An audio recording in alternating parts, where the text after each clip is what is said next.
terpercaya.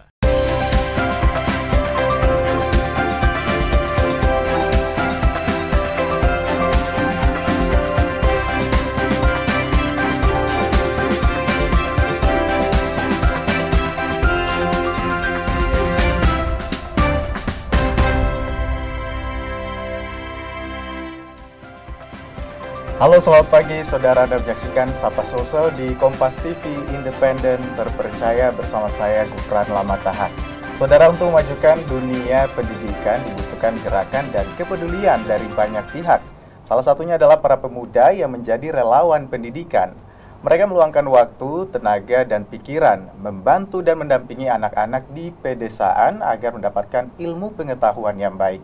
Seperti yang dilakukan oleh relawan pendidikan yang bernama Sekolah Literasi Desa. Lantas apa saja kegiatan yang mereka lakukan? Kita bahas langsung bersama dengan Rizka Yuliana dan Atia Gina Amila selaku pengurus dan juga relawan di Sekolah Literasi Desa. Selamat pagi. Pagi, Kak. Rizka dan Amalia. Iya, pagi. Sehat? Alhamdulillah sehat. Alhamdulillah sehat. Iya. Nah, ini kan masih banyak yang belum tahu ternyata ada relawan pendidikan yang ada di Sulawesi Selatan, salah satunya Sekolah Literasi Desa. Mungkin bisa dijelaskan sebenarnya komunitas pendidikan ini bentuknya seperti apa dan sejak kapan didirikan? Dari Rizka dulu. Oke. Untuk Sekolah Literasi Desa ini, kalau dikatakan bagaimana bentuknya, pada dasarnya sejak didirikan pada tanggal 20 Mei 2016 yang lalu, ini merupakan sebuah gerakan yang dilakukan oleh beberapa pemuda atas naungan Yayasan Lingkar Cipta Cendekia. Namun dari gerakan tersebut kita beralih ke dalam bentuk komunitas, menjadi komunitas sekolah literasi desa. Nah, komunitas ini memiliki visi yang menciptakan ruang kolaborasi antar pemuda untuk sama-sama bergerak dalam isu pendidikan dan literasi, berusaha untuk berpartisipasi dalam membangun desa. Itu dari komunitas sekolah literasi desa. Ya. Ini kan sudah dari 2016, berarti ini sudah masuk tahun ke-7. Iya, betul sekali. Tahun ke-7 sudah berapa banyak sih anggota komunitas di literasi sekolah desa ini? Kalau untuk rekapan totalnya itu sebenarnya kita sendiri, kalau benar-benar dari awal tuh ada beberapa yang sudah hilang sebenarnya. Tetapi kalau untuk di grup kami saat ini ada yang namanya Keluarga Besar Sekolah Literasi Desa, itu menaungi para alumni dari Sekolah Literasi Desa seperti pengurus terdahulu dari 2019 hingga 2021, kemudian juga ada pengurus kami yang sekarang 2023, itu sekitar berapa ya Kak Rizka? Mungkin sekitar 40-50? Iya. 40-50. Iya. Dan itu biasanya berasal dari mana saja? Apakah memang fokusnya di Sulawesi Selatan atau memang ada anggota yang dari luar? Kalau untuk fokus kita tetap berkegiatan di Sulawesi Selatan, meskipun memang mungkin ada beberapa yang hasil rantauan saja, seperti mungkin contohnya saya dari Kalimantan, mungkin seperti itu saja. Iya, tambahan juga beberapa kepengurusan yang sebelumnya itu kan senantiasa melakukan pengabdian dan sempat membuka pengabdian untuk skala nasional. Jadi meskipun basisnya pengabdian tersebut dilakukan di Sulawesi Selatan. Nah, pada saat itu sempat dibuka lowongan untuk volunteer dari berbagai juru di nasional. Jadi kayak dibuka untuk kancah nasional. Jadi meskipun kita basisnya di Sulawesi Selatan, ini sebenarnya terbuka untuk teman-teman yang mau bergabung dengan kami meskipun bukan dari domisili Sulawesi Selatan itu sendiri.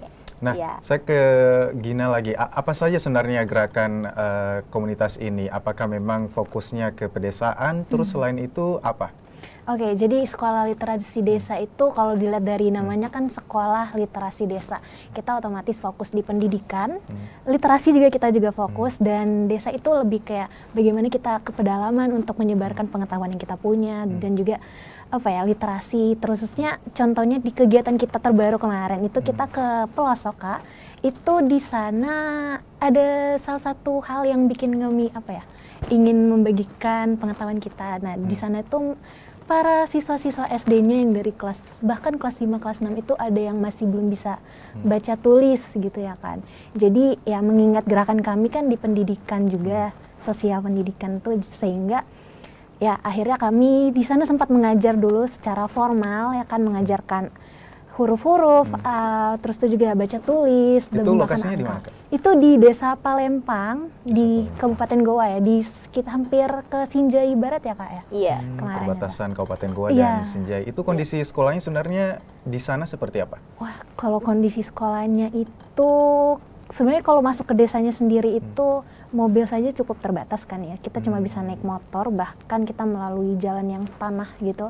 Waktu kita ke sana itu sempat tergelincir, jadi memang kayak kondisi jalurnya saja memprihatinkan gitu. Terus tuh kalau dari pemukiman ke sekolahnya itu ada sekitar 20 menit, 30 menit, dan memang jalannya juga masih belum cukup bagus gitu jalannya. Baik, saya ke Rizka lagi. Kan ini pengabdiannya ada di kemarin kegiatannya di Desa Palempang ya, perbatasan Kabupaten Goa dan Kabupaten Sinjai.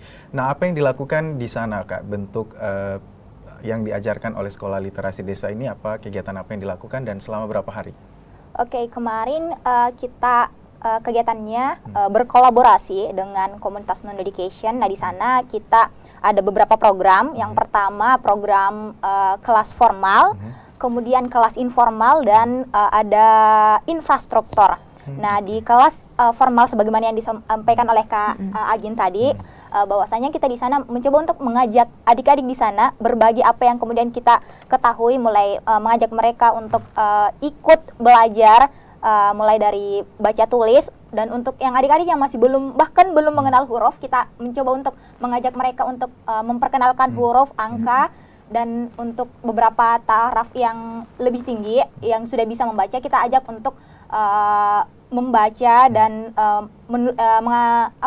mengenalkan beberapa literasi-literasi yang lain. Kemudian untuk kelas informal, nah di sini kita mengajak adik-adik membuat suatu karya. Nah, dari kegiatan itu alhasil ada sebuah karya yang kemudian kita pajang dalam sebuah rumah baca. Nah, tadi saya sebutkan ada program infrastruktur. Nah, infrastruktur itu kita lakukan tahap finalisasi atau pembangunan dari sebuah rumah baca. Nah, dari rumah baca itu kemudian alhamdulillah kemarin kegiatan kita kemarin itu sudah diresmikan langsung dari pihak pemerintah setempat bersama dengan para relawan yang saat itu bergabung, dan juga dimeriahkan oleh beberapa warga. Waktu itu kita ajak di malam terakhir kita di sana bareng warga. Kemudian karya dari adik-adik tadi dari kelas kelas informal itu kita masukkan dalam rumah bacanya. Jadi dari karyanya dipajang di rumah baca tersebut. Baik, saya ke Gina lagi. Kak, ini kan kegiatannya 4 hari kemarin, dan 4 hari 3 malam. Pada saat proses masuk ke Desa Palempang itu antusiasme warga dan juga antusiasme adik-adik yang ingin belajar itu sebenarnya seperti apa? Boleh digambarkan? Wah, kemarin tuh waktu baru sampai aja Kak, kita tuh para murid-murid, anak-anak kecil ya kan yang kelas 1, 2, 3 itu udah mendatangi posko kita ya Kak, ya Kak Rizka. Jadi mereka memang, halo Kak, namanya siapa? Langsung tanya gitu, mereka langsung kayak antusias banget untuk kenal sama kita. Terus juga besok mau ngapain Kak? Kayak nanya-nanya kita ngapain nanti di sana.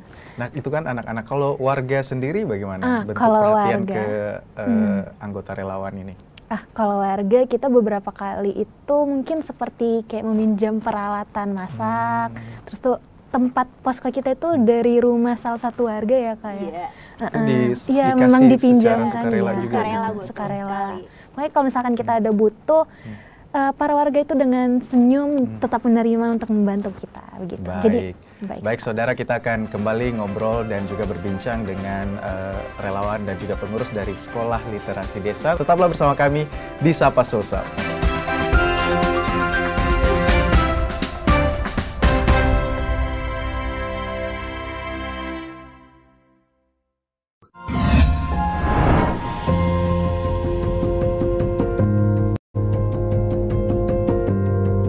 Kompas TV, Rumah Pemilu.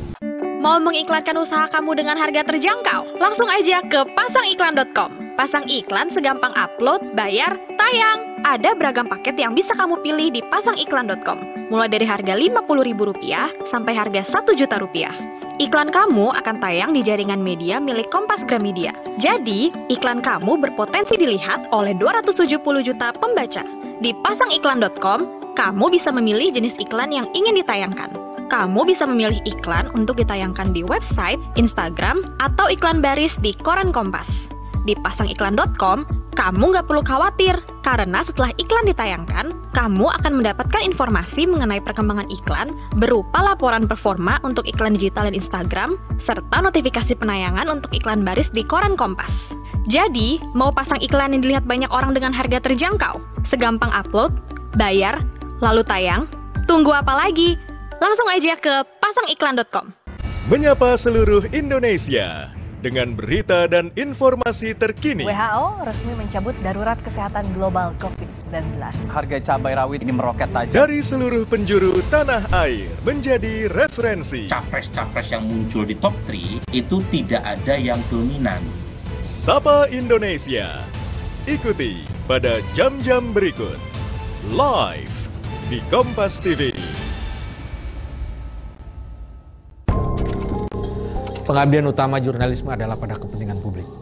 Dalam jurnalisme investigasi, kerja redaksi difokuskan untuk mengungkap potensi penyelewengan kekuasaan yang berdampak besar pada kehidupan masyarakat. Jurnalisme investigasi membantu publik mengungkap korupsi, meminta pertanggungjawaban yang kuat dari para penyelenggara pemerintahan. Inilah esensi media sebagai anjing penjaga, pilar keempat demokrasi. Kerja jurnalistik lain yang juga berfokus pada kepentingan publik adalah jurnalisme data. Dengan jurnalisme data, publik mendapatkan wawasan, memahami dunia menggunakan angka dan fakta. Pembaca bisa menemukan tren, masalah, pola baru, serta memiliki kekuatan untuk mengubah hidupnya menjadi lebih baik. Media dan masyarakat dapat sama-sama memastikan kepentingan publik tetap terjaga. Kami berkomitmen tetap mengabdi pada kepentingan publik melalui liputan investigasi dan jurnalisme data.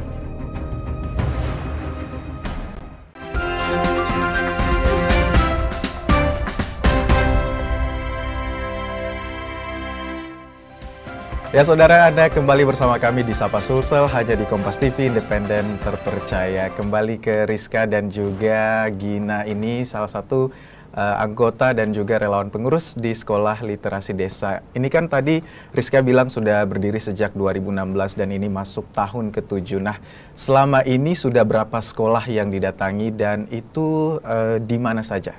Boleh Rizka? Oke, untuk pertama kali bergerak itu di area Goa. Saya lupa di bagian mana sih gua. Kemudian untuk kepengurusan berikutnya itu lokasi pengabdiannya di area Maros, di Tompok Bulo, di Dusun Bara di Tompok Bulo tersebut. Nah, kemudian lokasi pengabdian terakhir kita itu yang tadi kami sampaikan di Palembang di Tompok Bulo, Kabupaten Goa. Baik, itu pengabdiannya berapa kali dalam setahun? Apakah 3 bulan sekali atau berapa kali dalam setahun? Itu sebenarnya menyesuaikan kepengurusan masing-masing, tapi kalau dari kepengurusan kami masih berjalan dan memang kita menyisakan di Desa Palembang kan ada rumah baca. Kemungkinan kita akan berlanjut ke sana lagi secara rutin, entah sekitar 2 bulan atau sebulan sekali.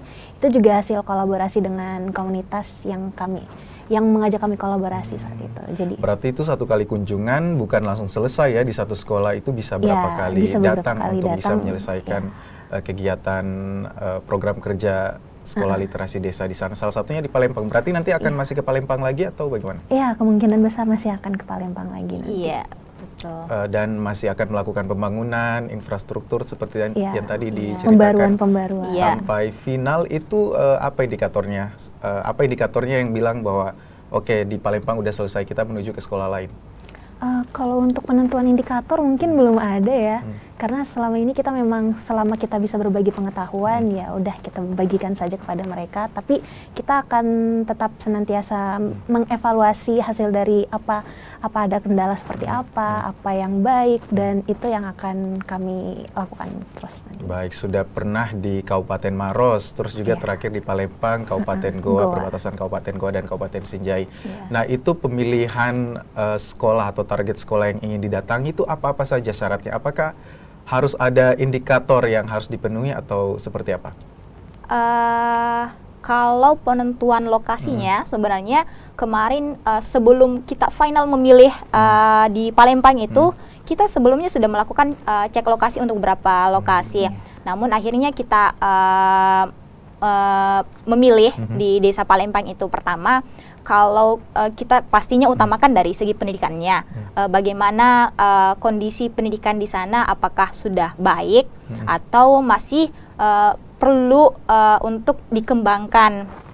Nah, karena pada saat kita cek lokasi di sana, alhasil kita ketemu dengan pemerintah setempat, memberikan gambaran sedikit terkait lokasi tersebut, juga bersama dengan teman kolaborator kami yang kemudian membantu untuk menjalin komunikasi dengan pemerintah setempat. Nah, di sekolah tersebut dari segi siswa, kemudian dari segi tenaga pendidik yang pada saat itu kita mendapatkan data bahwasanya hanya 2-3 orang tenaga pendidik yang ada di sana, dan itu pun berdasarkan apa yang disampaikan oleh masyarakat bahwasanya kadang siswanya sudah balik baru tenaga pendidiknya datang, itu karena akses sekolahnya yang ke sana yang sudah sulit untuk dilalui, mobilisasinya di sana agak sulit. Kemudian melihat jaraknya juga yang jauh kayak gitu. Dan ini yang kemudian membuat kita prihatin dengan kondisi tersebut. Akhirnya kita memilih lokasi tersebut untuk dijadikan sebagai lokasi pengabdian kita pada saat itu. Baik, kalau ke Gina, mungkin kemarin yang menjadi indikator di Kabupaten Maros itu apakah berbeda dengan pemilihan lokasi kegiatan di Palembang atau seperti apa? Apakah ada perbedaan? Kalau untuk Maros sebenarnya kalau dari kepengurusan ini kami sendiri kurang tahu lebih detailnya bagaimana, evaluasinya bagaimana, tapi sepertinya kurang lebih sama. Melihat dari sisi literasi dari siswa sana, aksesnya juga, karena beberapa kali dapat cerita gitu kan dari para alumni dari SLD seperti itu. Berarti selama ini pemilihan indikatornya itu adalah langsung datang observasi. Iya. Apakah pernah memang ada yang mengajukan proposal, misalnya pemerintah setempat, pemerintah desa misalnya, yang mengajukan proposal untuk tolong dong datang lihat ke lokasi sekolah di desa saya atau seperti apa? Sejauh ini belum ada sih ya. Iya, sejauh ini belum ada. Kalau dari pemerintah setempatnya langsung ke pihak kami belum. Berarti selama ini mendatangi suatu lokasi itu bentuk apresiasi atau bentuk perhatian pemerintah di sana itu seperti apa? Kalau itu sendiri, mereka sangat berterima kasih karena termasuk dengan adanya rumah baca yang kemudian kita buat bersama dengan teman kolaborator, itu menjadi wadah bagi anak-anak di sana untuk belajar di rumah baca tersebut, melihat lokasi sekolahnya yang sangat jauh. Akhirnya ketika pulang dari sekolah mereka gunakan lagi rumah baca tersebut sebagai wadah untuk belajar. Jadi itu sebagai pemerintah setempat sangat berterima kasih kepada apa yang kemudian sudah kita kerjakan di sana. Baik, ini sudah masuk usia 7-8 tahun sekolah literasi desa berdiri, dan sekarang ini fokusnya masih di Sulawesi Selatan ya? Iya, sejauh ini Mas. Nah, sejauh ini apa pandangan Rizka dulu deh tentang pendidikan di Sulawesi Selatan? Silakan. Oke, terima kasih. Kalau dibilang bagaimana pandangan saya terkait dengan pendidikan di Sulawesi Selatan, melihat perjalanan saya selama di sekolah literasi desa untuk ke pelosok desa, mengetahui, oh ternyata pendidikan ini masih begitu memprihatinkan. Yang saya kira yang saya rasakan pada saat sekolah, ya datang ke sekolah, belajar, ada guru yang ngajar, setelah itu kita bisa bermain pada saat istirahat, kemudian kembali ke rumah. Itu yang kemudian saya bilang, ini begitu mudah ternyata saya dapatkan, aksesnya yang bagus, kemudian tenaga pendidiknya yang tersedia. Namun ketika saya melihat adik-adik yang ada di pelosok sana, jadi kayak refleksi diri bahwasanya apa yang kemudian saya dapatkan itu sangat perlu saya syukuri, karena yang saya dapatkan itu tidak mereka dapatkan, kayak gitu, masih sangat minim sih ya. Baik, nanti kita akan ngobrol lagi bersama dengan anggota relawan pengurus dari Literasi Desa. Saudara tetaplah bersama kami di Sapa Sulsel hanya di Kompas TV.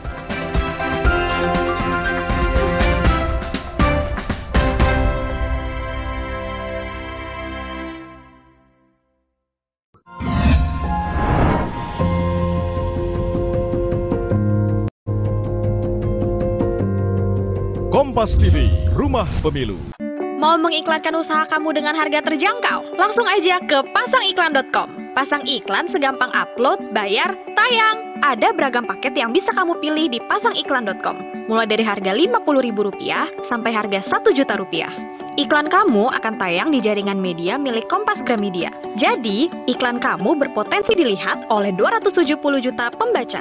Di pasangiklan.com, kamu bisa memilih jenis iklan yang ingin ditayangkan. Kamu bisa memilih iklan untuk ditayangkan di website, Instagram, atau iklan baris di koran Kompas. Di pasangiklan.com, kamu nggak perlu khawatir, karena setelah iklan ditayangkan, kamu akan mendapatkan informasi mengenai perkembangan iklan berupa laporan performa untuk iklan digital dan Instagram, serta notifikasi penayangan untuk iklan baris di koran Kompas. Jadi, mau pasang iklan yang dilihat banyak orang dengan harga terjangkau? Segampang upload, bayar, lalu tayang? Tunggu apa lagi? Langsung aja ke pasangiklan.com. Menyapa seluruh Indonesia dengan berita dan informasi terkini. WHO resmi mencabut darurat kesehatan global COVID-19. Harga cabai rawit ini meroket tajam. Dari seluruh penjuru tanah air menjadi referensi. Capres-capres yang muncul di top 3 itu tidak ada yang dominan. Sapa Indonesia. Ikuti pada jam-jam berikut. Live di Kompas TV. Pengabdian utama jurnalisme adalah pada kepentingan publik.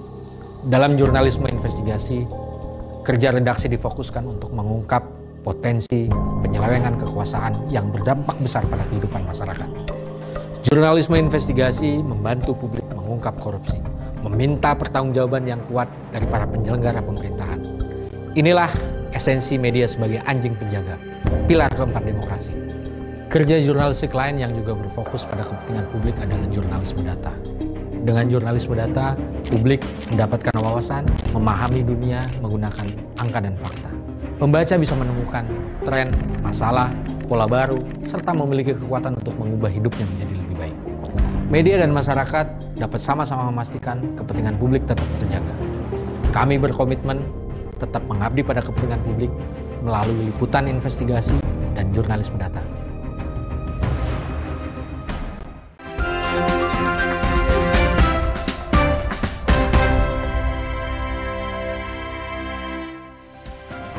Terima kasih saudara, Anda masih bersama kami di Sapa Sulsel hanya di Kompas TV Independen Terpercaya.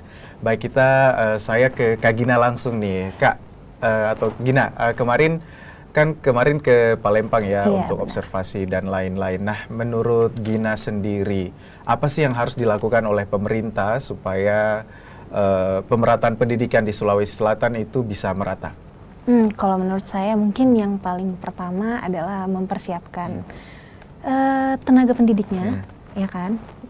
Selain itu mungkin yang salah satu yang menjadi hambatan kita kemarin juga yaitu akses jalan masuk ke sana. Mengingat di sana itu masih ada beberapa jalan yang memang diakses mobil sulit, motor pun juga sulit gitu nyatanya. Jadi sehingga kami beberapa saat harus berjalan kaki sambil membawa motor yang dan memang sempat didorong. Terus itu juga itu memang agak turunan curam gitu daerah sana. Jadi semoga itu bisa menjadi perhatian pemerintah setempat untuk memberikan akses jalan yang lebih baik. Kalau fasilitasnya? Kalau fasilitas sekolah, kalau melihat sekolah di sana, untuk kelas yang kami gunakan saat itu sebenarnya sudah cukup bagus, tetapi masih ada beberapa kelas yang seperti plafonnya masih bolong-bolong, terus juga mungkin untuk bersih-bersih seperti sapu, serok dan lain-lainnya itu juga masih ada kekurangan. Dan mungkin itu sih kurang lebih akses jalannya ke sana. Selain akses dan fasilitas juga kan tadi Rizka sebutkan bahwa tenaga pendidik yang kurang, ada tadi yang datang pada saat muridnya sudah pulang.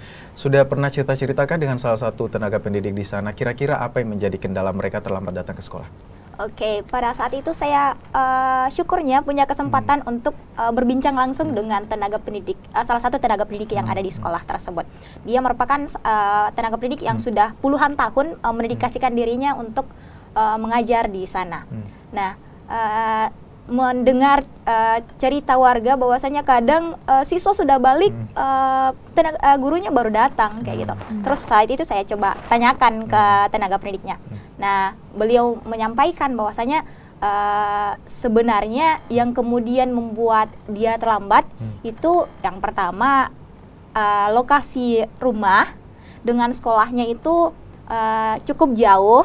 Kemudian yang kedua, selain dari lokasi yang jauh, aksesnya pun yang sulit untuk dilalui. Kemudian dari akses yang sulit itu, apalagi kalau kondisinya hujan, sangat parah karena jalanannya becek. Bahkan pada saat itu kita merasakan bahwasanya pada saat hujan, beberapa di antara kami tuh sempat ada yang kecelakaan karena karena akses kondisi jalannya yang sulit untuk kita lalui kayak gitu. Jadi kayak itu kemudian dua alasan utama yang kemudian membuat beliau kadang datang terlambat untuk sampai ke sekolah pada saat itu. Baik, Gina, mungkin boleh jelaskan secara umum ngajak pemuda bagaimana sih caranya supaya bisa jadi relawan-relawan pendidikan seperti kalian ini? Kalau dari saya mungkin bagaimana teman-teman itu mau meningkatkan rasa, pertama mungkin bersyukur ya, mengingat diri sendiri yang sudah mendapatkan fasilitas yang memadai seperti saat ini kan, kita dapat sekolah 12 tahun dengan baik bahkan sampai kuliah saat ini. Nah, selain bersyukur juga perlu untuk sadar dengan lingkungan sekitar, terutama untuk teman-teman yang belum mendapat pendidikan literasi yang lebih baik dari kami, sehingga saya rasa perlu ada rasa untuk berbagi pengetahuan kami sendiri, ya itu seperti rasa empati kepada sesama teman-teman yang membutuhkan, mungkin itu sih. Baik, menurut Gina sendiri memangnya kepedulian pemuda saat ini tentang dunia pendidikan itu seperti apa? Apakah memang makin meningkat atau seperti apa? Waduh, kalau makin meningkat sebenarnya saya kurang tahu, tapi nyatanya beberapa pemuda saat ini tuh kalau misalkan dalam pendidikannya sendiri mungkin masih ada yang seperti bermalas-malasan, seperti yang penting hanya menggugurkan kewajiban dan lain-lain, sehingga dari hal tersebut saja masih ada rasa mungkin seperti masih belum terlihat empatinya untuk berbagi, sehingga semoga saja dengan begitu mereka bisa lebih berbagi lagi, mungkin itu sih. Nah, kalau ke Rizka lagi nih, tadi kan sempat bangun salah satunya fasilitasnya adalah rumah baca. Memangnya menurut Rizka angka gemar membaca di Sulawesi Selatan itu sendiri bagaimana? Kalau berdasarkan data yang kemudian melihat tingkat literasi, kemampuan literasi masyarakat Indonesia itu masih di bawah rata-rata.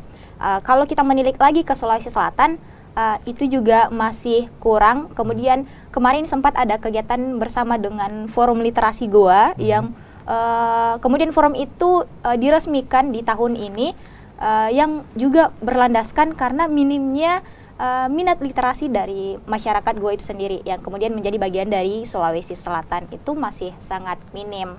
Nah, dengan kemudian kita buat rumah baca itu, harapannya sedikit bisa membantu dari segi literasi masyarakat, khususnya untuk di masyarakat Desa Palembang.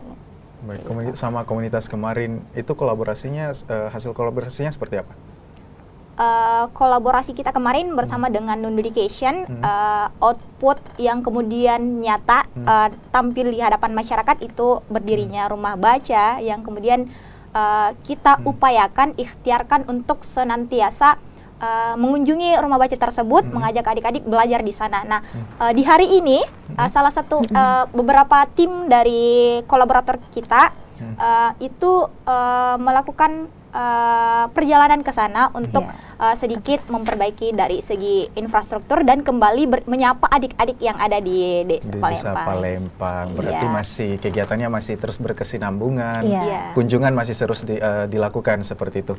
Nah, mungkin boleh mengajak pemirsa di luar sana, bagaimana sih caranya bergabung di Sekolah Literasi Desa? Langsung ngajak pemirsa, apakah ada kontak yang dihubungi atau sosial media? Silakan.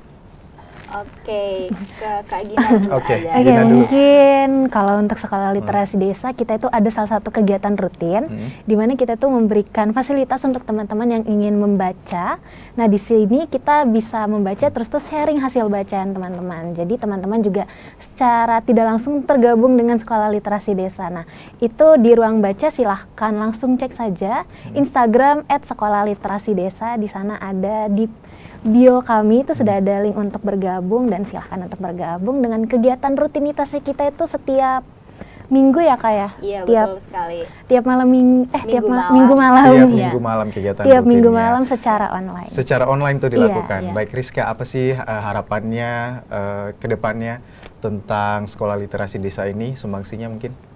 Oke, terima kasih. Kalau terkait dengan harapan saya di sekolah literasi desa, yakni saya sih harapannya bagaimana supaya kita sebagai pemuda itu memikirkan yang namanya bergerak bersama, karena apapun yang kita lakukan kalau cuma sendiri itu berat. Jadi saya mengajak teman-teman untuk mau bergerak bersama, berkolaborasi agar kita mampu bergerak dan sedikit meringankan beban, karena apa yang kita lakukan secara bersama itu artinya bebannya terbagi-bagi dan itu sedikit lebih ringan membantu kita demi kita bersama-sama untuk menciptakan literasi khususnya di Sulawesi Selatan itu yang lebih baik kayak gitu. Sumbangsi kecil namun kita konsisten melakukannya itu akan memberikan dampak yang lebih baik. Dampak yang lebih baik dari kecil-kecil kemudian lama-lama menjadi besar dampaknya seperti itu. Kegiatannya juga rutin, semoga sekolah-sekolah yang didatangi bisa fasilitasnya, pendidikannya, tenaga pendidiknya juga baik dari pemerintah supaya bisa bergerak menyambut relawan-relawan pendidikan seperti sekolah literasi desa. Terima kasih sudah bergabung bersama kami Gina dan juga Rizka.